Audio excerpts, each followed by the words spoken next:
हम आपको polarisation of light के बारे में, अनपोलराइज्ड लाइट के बारे में और प्लेन पोलराइज्ड लाइट के बारे में बता चुके थे। उसके आगे आपको जो पढ़ना है वह आपको कंपन तल और ध्रुवन तल है। तो प्लेन ऑफ कहता है कि वाइब्रेशन क्या होता है, कंपन तल क्या होता है। तो कंपन तल हम उस तल को कहते हैं जिस तल में आपको प्रकाश के संचरण की दिशा, और कंपन दोनों देखने को मिलता है। यानी जिस तल में दोनों चीज रहेगा, प्रकाश के संचरण की दिशा भी होगा और कंपन भी होगा, उसी को हम कहते हैं कंपन तल कहते हैं। और दूसरा कहता है ध्रुवन तल, जिसको बोलते हैं हम लोग हैं प्लेन ऑफ पोलराइजेशन। तो जिस तल में प्रकाश का संचरण की दिशा होगा, यानी प्रकाश के संचरण की दिशा आपको दिखाई देगा लेकिन आपको कंपन तल नहीं होगा, उसी को कहते हैं हम लोग हैं ध्रुवन तल। जैसे इस फोटो के बारे में समझना है, हमने पहले की वीडियो में बताया था कि यह जो फोटो है यह हमारा अनपोलराइज्ड लाइट का है। जितना एरो होगा उतना ही डॉट होगा। यह पहचान है किसका, अनपोलराइज्ड लाइट का। इसमें यह जो एरो है, ये जो देख रहे हैं, ये वेव प्रोगेशन का डायरेक्शन आपको है, यानी ये वेव का डायरेक्शन है। और ये देख रहे हैं ये ऑसिलेशन का डायरेक्शन है। ठीक है, इसमें कहेगा प्लेन ऑफ वाइब्रेशन क्या है और प्लेन ऑफ पोलराइजेशन क्या है। ये जो एरो देखते हैं ये आपको बताता है प्लेन ऑफ वाइब्रेशन को, और ये जो डॉट है ये डॉट बताता है आपको प्लेन ऑफ पोलराइजेशन को। तो फोटो के मुताबिक ये जो एरो देख रहे हैं इसका प्लेन ऑफ वाइब्रेशन जो है वह हमारा वाई जेड है, और यह जो डॉट है यह प्लेन ऑफ पोलराइजेशन जो है वह हमारा एक्स जेड प्लेन में है। कैसे है इसको हम आगे बताएंगे। यहाँ सिर्फ ध्यान रखना आपको है कि जिस तल में प्रकाश के संचरण की दिशा और कंपन दोनों होगा उसे कहेंगे कंपन तल, और जिसमें केवल आपको प्रकाश के संचरण की दिशा होगा, कंपन तल नहीं होगा, उसे कहेंगे हम लोग ध्रुवन तल। ये जो फोटो देख रहे हैं यह फोटो हमारा किसका है, यह फोटो इंडिकेट करता है अनपोलराइज्ड लाइट का। और पहले के वीडियो में बताए थे कि अनपोलराइज्ड लाइट क्या होता है। ये जो फोटो है यह फोटो हमारा अनपोलराइज्ड लाइट का है। इसमें एरो जो है वह आपको प्लेन ऑफ वाइब्रेशन को बताता है, और डॉट जो होता है वह प्लेन ऑफ पोलराइजेशन को बताता है। फोटो के मुताबिक, ठीक है, फोटो के मुताबिक प्लेन ऑफ वाइब्रेशन जो है वह वाई जेड तल में है, और प्लेन ऑफ पोलराइजेशन जो है एंड डॉट जो है वह एक्स जेड तल में है। अब किसी भी डिवाइस के द्वारा, डिवाइस माने क्या, तो है नहीं, पोलराइड लीजिए, टूरमालिन क्रिस्टल लीजिए, निकोल प्रिज्म लीजिए, इन सभी डिवाइसों के द्वारा क्या करना है, हमको प्लेन ऑफ पोलराइजेशन को है नहीं गायब करके दिखाना है। यानी उसके द्वारा जब उसका यूज कीजिएगा तो यह अनपोलराइज्ड लाइट जो है वह प्लेन पोलराइज्ड लाइट में बदल जाएगा। और जब यह यूपीएल लाइट, इसको शॉर्ट में बोलते हैं हम लोग हैं यूपीएल, अनपोलराइज्ड लाइट है, जब आप उस उपकरण का यूज कीजिएगा तो यह यूपीएल लाइट जो है पीपीएल लाइट में बदल जाएगा। और जब यह पीपीएल लाइट में बदल जाएगा तो उसमें आपको डॉट दिखाई नहीं देगा। पीछे के वीडियो में देखिएगा, यह जो फोटो है यह हमारा अनपोलराइज्ड लाइट का है। और जब हम उस डिवाइस का यूज करेंगे, पोलराइड का, निकोल प्रिज्म का, टूरमालिन क्रिस्टल का, तो यह फोटो हमें ऐसा दिखाई देगा।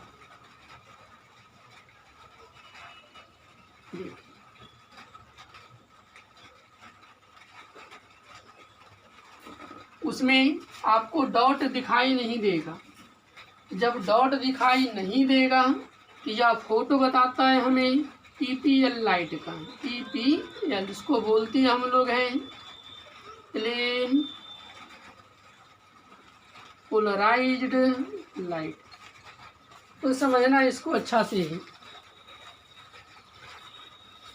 तो ये हमारा क्या यूपीएल और ये पीपीएल, यानी जब आप यूपीएल लाइट को पीपीएल लाइट में चेंज करेंगे, चेंज करने के लिए किसी डिवाइस का यूज करेंगे, तो वहाँ आपको जो है फोटो में आपको पीपीएल लाइट में आपको डॉट दिखाई नहीं देगा। तो समझ जाना है कि डॉट नहीं दिखाई देने का मतलब है कि वहाँ आपको कंपन तल दिखाई नहीं दे रहा है। जब कंपन तल दिखाई नहीं देगा तभी वह लाइट हमारा पीपीएल लाइट कहलाता है, यानी प्लेन पोलराइड लाइट होता है।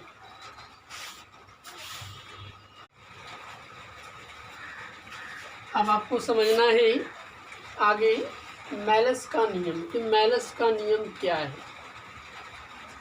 मेलस साहब ने एक नियम दिया कि जब एनालाइजर पर प्लेन पोलराइड लाइट, यानी जब एनालाइजर पर पीपीएल लाइट इंसिडेंस होता है, तो पहले याद कीजिए कि पीपीएल लाइट कैसे प्राप्त करते हैं। तो बताए थे कि पीपीएल लाइट को प्राप्त करने के लिए या तो आप पोलराइड का यूज कीजिएगा, टूरमालिन क्रिस्टल का यूज कीजिएगा, या निकोल प्रिज्म का यूज कीजिएगा।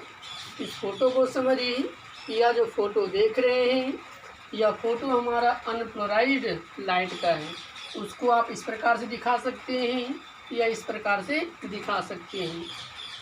इसको दिखाने के लिए हमेशा याद रखिएगा, जितना एरो होगा उतना ही आपको डॉट होना चाहिए। तो यह जो ये दोनों का दोनों अनपोलराइड लाइट को इंडिकेट कर रहा है, ऐसा बनाइए या ऐसा बनाइए।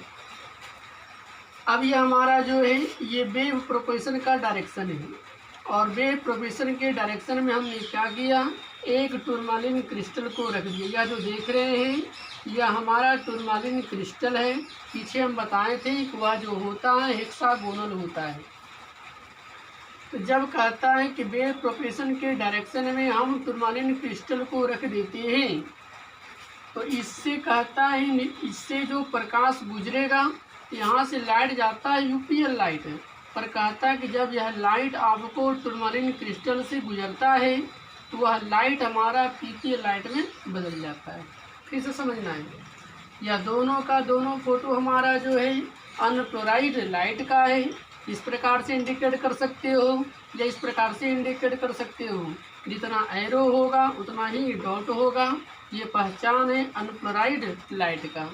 और ये वेव प्रोपेगेशन का डायरेक्शन है जो कि जेड अक्ष में जेड अक्ष की ओर बता रहा है, यानी आपको वेव प्रोपेगेशन का जो डायरेक्शन है वह जेड अक्ष की ओर है। जब इसके मार्ग में टूरमालिन क्रिस्टल को रख दिया जाता है तो आपको कहता है क्या कि अनपोलराइड लाइट जो होता है वह प्लेन पोलराइड लाइट में बदल जाता है। आप यहाँ पर समझना है, अगर यहाँ पर अनपोलराइड लाइट का इंटेंसिटी ऑफ लाइट जो है वह मान लीजिए कि आई है, तो इससे गुजरने के बाद आपको इंटेंसिटी ऑफ लाइट जो होगा वह आपको आई से बदल करके आई नॉट हो जाता है।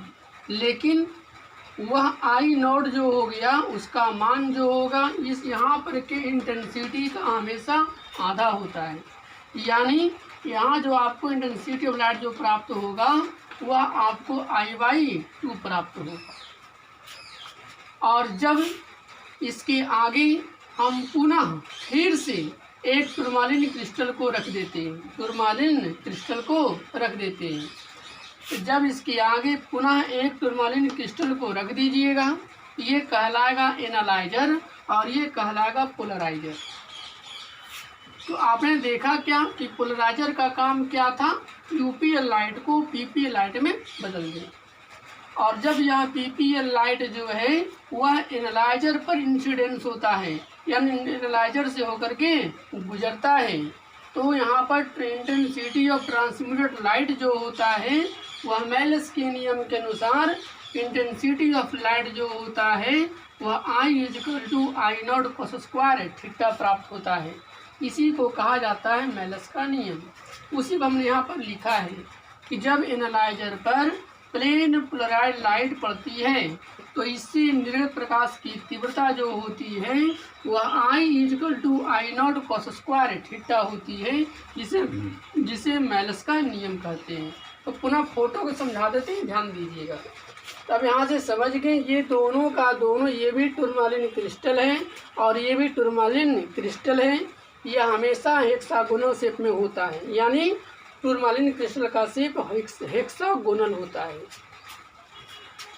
ये मेरे पास यूपीएल लाइट है और यूपीएल लाइट के मार्ग में आप फ्लोराइड को रख दीजिए, टूरमालिन क्रिस्टल को रख दीजिए या निकोल प्रिज्म को रख दीजिए। तो वह क्या करेगा, वह यूपीएल लाइट को पीपी लाइट में बदल देगा, यानी अनफ्लोराइड लाइट को प्लेन फ्लोराइड में बदल देता है। अब यहाँ से देख रहे हैं क्या हम कि इसके आगे पुनः हमने क्या किया, एक और टूरमालिन क्रिस्टल को रख दिया। तो यदि आप प्लेन फ्लोराइड लाइट के आगे में एक टूरमालिन क्रिस्टल को पुनः रख दीजिएगा तो वो कहलाएगा एनालाइजर और ये कहलाएगा पोलराइजर। यानी पोलराइजर का काम क्या होता है कि यूपीएल लाइट को पीपीएल लाइट में बदल देगा, और जब यह पीपीएल लाइट हमारा एनालाइजर पर पड़ेगा तो इससे जो प्रकाश निकलेगा उसकी इंटेंसिटी जो होती है वह I=I0 cos स्क्वायर थीटा होता है, जिसे कहते हैं हम लोग हैं मेलस का नियम। यानी जब एनालाइजर पर प्लेन लाइट पड़ती है तो उससे निर्गत प्रकाश की तीव्रता जो होती है वह I=I0 cos स्क्वायर थीटा होता है, जिसे मेलस का नियम कहते हैं। अब यहाँ से समझना क्या हमको है, तो अब हमें यहाँ से थोड़ा कुछ समझना है। इसका जो अक्ष होगा, याद कीजिए हमने इसके अक्ष को क्या नाम दिया था, हमने बताया था इसके अक्ष को बोलते हम लोग हैं ट्रांसमिशन एक्सिस। ट्रांसमिशन एक्सिस ये दोनों का दोनों आपको टूरमालिन क्रिस्टल जो है दूसरे के पैरेलल है। अब यहाँ समझना ये ट्रांसमिशन एक्सिस और ये भी इसका भी क्या है, ये ट्रांसमिशन एक्सिस है।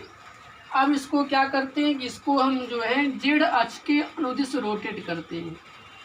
तो जब इसको हम जेड अक्ष के अनुदिश रोटेट करते हैं तो इंटेंसिटी ऑफ लाइट जो है वह बदलते जाएगा।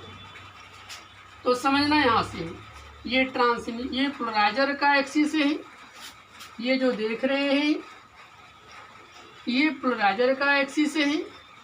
जब इसको रोटेट करेंगे तो एनालाइजर का एक्सिस मान लीजिए किस प्रकार है, तो इसके बीच का एंगल बनेगा क्या, थीटा। अब यहाँ समझना है तो कितना से चेंज करेगा, इसको निकालने के लिए क्या करेंगे, मेलस का नियम अप्लाई करते हैं। तो सपोज इट मान लेते हैं यहाँ से हमें कि थीटा जो है 0 डिग्री है। थीटा क्या है, केस फर्स्ट में, केस फर्स्ट में जब थीटा इक्वल टू क्या हो 0 डिग्री हो, तो जब थीटा 0 डिग्री होगा अप्लाई कीजिए I=I0 cos स्क्वायर थीटा, और थीटा का मान जो है 0 डिग्री है। और अब जानते हैं कि cos 0 का मान जो होता है वह कितना होता है, तो cos 0 का मान जो होता है वह 1 के बराबर होता है। यहाँ से हमको क्या मिल जाएगा, I का मान किसके बराबर, I0 के बराबर। तो कहीं पूछेगा कि I का मान I0 के बराबर कब होता है, तो I का मान I0 के बराबर तब होगा जब आप एनालाइजर को क्या कीजिएगा 0 डिग्री से रोटेट कर दीजिए। यानी पोलराइजर का ट्रांसमिशन एक्सिस और एनालाइजर का ट्रांसमिशन एक्सिस के बीच का एंगल जो होगा 0 डिग्री होगा। तब उस सिचुएशन में I का मान जो होगा वह I0 के क्या होगा, बराबर होगा। केस 2 देखिए, केस 2 जब थीटा इक्वल टू क्या हो 90 डिग्री हो, जब 90 होगा तब क्या होगा, I= फॉर्मूला लगाइए I=I0 cos स्क्वायर थीटा। और आप जानते हैं कि cos 90 का मान क्या होता है, 90 फुट प्ले कर लीजिए, cos 90 का मान क्या होता है 0। तो यहाँ से क्या हो गया आई का मान क्या आ गया मेरे पास 0। यानी आई का मान 0 लिखने का मतलब ये हो गया कि जब ये पोलराइजर का ट्रांसमिशन एक्सिस और एनालाइजर का ट्रांसमिशन एक्सिस इन दोनों के बीच का एंगल अगर मान लीजिए कि 90 डिग्री, यानी इसको आप 90 डिग्री रोटेट कर देते हैं, तो उस सिचुएशन में आपको इंटेंसिटी ऑफ लाइट प्राप्त, यहाँ पर आपको लाइट प्राप्त नहीं होगा, यानी आई का मान जो होगा वह क्या हो जाएगा 0। एक और केस देखिए, केस थर्ड, जब थीटा इक्वल टू क्या हो 45 डिग्री, तो आई का मान लगाते हैं formula I equal to I not cos square theta, theta का मान पुट कीजिए कितना 45 डिग्री। और अब जानते हैं कि कॉस 45 का मान जो होता है 1/√2 होता है, यानी यहाँ से मिल जाएगा आई नॉट बाई क्या 2। और इसी को बोलते हम लोग हैं 1/2 रूल भी, 1/2 रूल। समझिए यहाँ से फिर से एक बार, यानी जब पोलराइजर का ट्रांसमिशन एक्सिस और एनालाइजर का ट्रांसमिशन एक्सिस के बीच का एंगल 45 डिग्री होगा, तो उस स्थिति में आपको इंटेंसिटी ऑफ लाइट जो होगा वह I equal to I nought by 2 प्राप्त होगा। और इसी को बोलते हैं हम लोग हैं 1/2 रूल।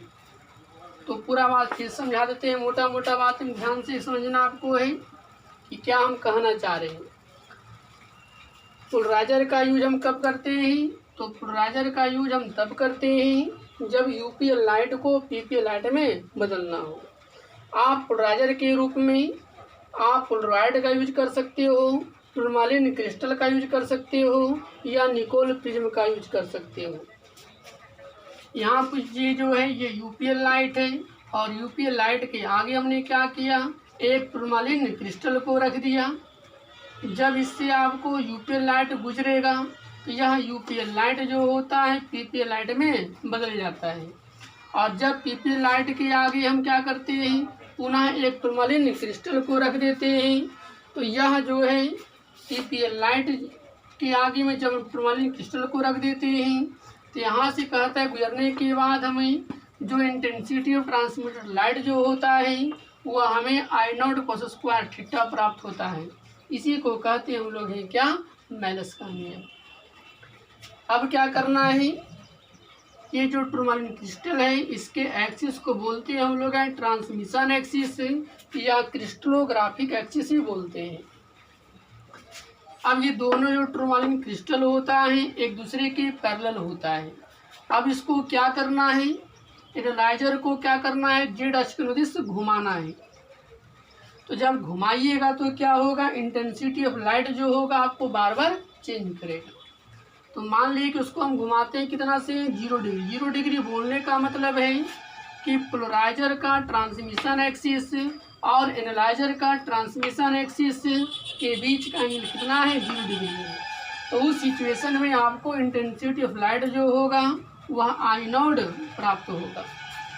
जब उसको 90 डिग्री से रोटेट कर दीजिएगा, यानी दोनों के बीच का एंगल 90 डिग्री होगा, तब उस सिचुएशन में आपको कोई भी आपको लाइट प्राप्त नहीं होगा, यानी इंटेंसिटी ऑफ लाइट आपको 0 होगा। जब आप 45 डिग्री उसके बीच का एंगल 45 डिग्री मिलेगा आपको, तो उस सिचुएशन में आपको इंटेंसिटी ऑफ लाइट जो होगा वह आई नॉट बाई 2 मिलेगा। और उसी को बोलते हैं हम लोग 1/2 रूल भी कहते, कभी कभी मिलेगा।